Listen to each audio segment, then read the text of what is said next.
Du handball désormais et direction Fréjus et le Palais des Sports Jean-François Krakowski qui a reçu 3 équipes ce week-end en plus de celle de Saint-Raphaël, Istres, Nîmes et Nice. Un tournoi entre sudistes, 3 clubs de D1 et 1 de D2.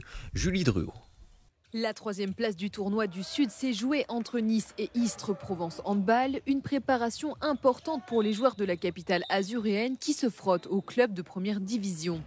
Les Niçois ont remporté le match 27-24, une fierté pour leur entraîneur. C'est sûr que c'est 3 sur 4 avec 3 équipes de D1, c'est toujours bien. Après, il faut être réaliste. Il y a des équipes qui sont aussi, l'effectif n'est pas au complet, nous non plus. Bon, c'est bien pour se mettre en route. Après, je pense que c'est anecdotique la 3e place. Malgré une situation sanitaire contraignante pour les joueurs, c'est aussi l'occasion pour les plus jeunes de faire leur premier pas dans la cour des grands. On a fait un très bon début de match, ils sont un peu revenus parce que on a fait pas mal de pertes de balles un peu bêtes. Et après on a su remettre un coup d'accélérateur en début deuxième mi-temps. Et après on a su gérer l'écart, donc franchement c'est un beau match. Ça fait du bien, surtout que nous, moi plus particulièrement, je suis une équipe réserve souvent. Là je me rentraîne un peu avec les pros, mais avec le Covid et tout ça, la trêve qu'il y a eu, mais on a eu plus d'1 mois sans jouer. Donc là ça fait du bien de reprendre. Pour savoir qui du Saint-Raphaël Handball ou de l'USAM Nîmes-Gard a remporté la première place, il fallait attendre 19h ce samedi.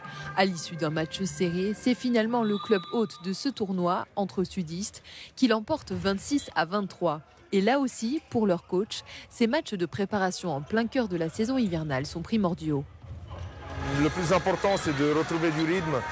Ça fait plusieurs semaines qu'on n'a pas joué, depuis mi-décembre, trouver du rythme, trouver de liens entre les joueurs. Nos objectifs ont été clairs sur ces 2 rencontres. Le plan défensif et la montée de balles, et quand on va récupérer plus de joueurs, on va s'axer plus sur d'autres aspects comme le plan offensif. Prochaine échéance pour le Cavigal, le 4 février contre Ponto Combo, juste devant eux au classement.